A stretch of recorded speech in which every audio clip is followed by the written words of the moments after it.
Nansi inkinga entsha sesinenkinga entsha brand new splinternity problem. Yebo futhi nisho uJesu wabakhona vele. Oh my God! Okay, it's happening. If wabakhona why abelungu bangamclaim? If wabakhona why abelungu bangamclaim? I don't know. Why bangaclaim ukumazi? Why abelungu siyabazi bayathanda izinto? Why bangabi ngabakho Christ? Abakho Mark Christ? I don't know. Look at this. Somebody come look at this. Do you guys believe in Jesus Christ? No. Do you believe in Jesus Christ? No. Do you believe in Jesus Christ? No. Do you guys believe in Jesus Christ? Nope.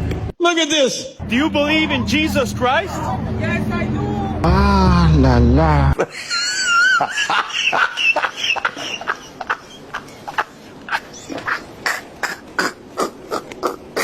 Mawuzizwa ngathi udom Uthini wena? bovela ukhumbule mina ukuthi once upon a time ngake ngakholwa ukuthi uJohn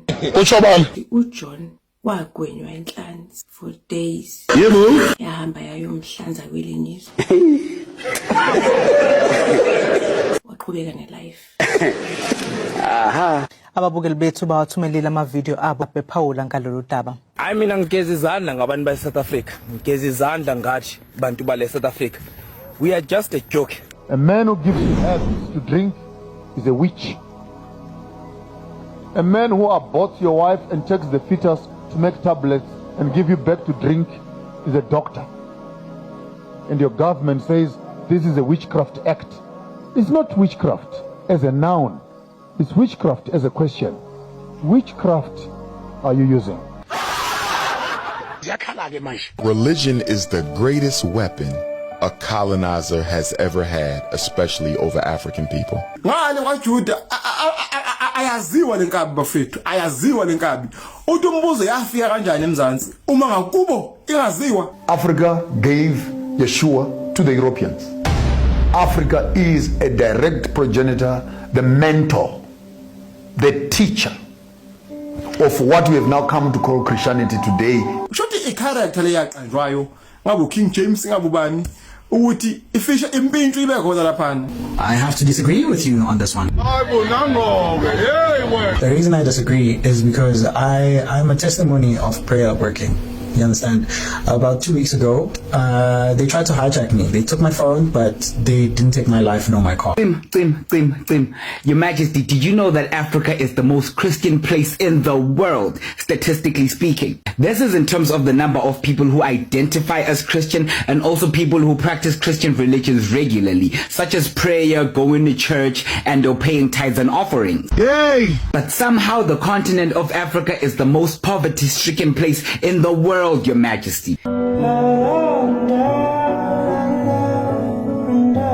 As you're watching this video, there are currently genocides with millions of Africans being unalived in the Congo, South Sudan, genocide against women in South Africa, a democratic civil war in Mozambique, and yet the Christian God chose to save you from a hijacking, Your Majesty. Fuck all the atrocities happening to our people. You are the special one in the Christian God's heart that deserves protection immediately. Bancedwa ngalamagama bawabizayo because babiza izithixo, deities, ezinye ze deities zase Africa.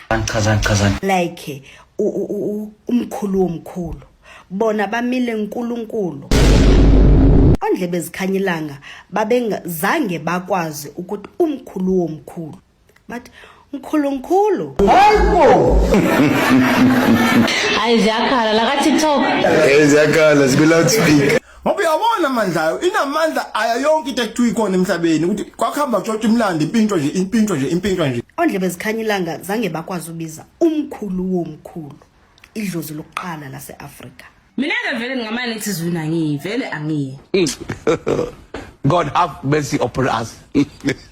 Ake niphenye inkabi ukuthi iqhamukaphi. Uphi mama wakhe, iphi family yakhe? If wabakhona. uJesu uthi akabafuni bonke abantwana bama 2000. Hayi nayibona ke manje. Ngabe ingane kaNkulunkulu ngempela yini ngoba nakhona mhlawumbe shanga ephindiwe. Religion takes too much money from black people and does not reinvest it in a way that's beneficial systemically. Number 2, time. Religion takes too much time from black people that could be better spent building, organizing, and uplifting. If I could snap my fingers, I would let religion disappear. We would be better off as a people without it. Back to Limpopo.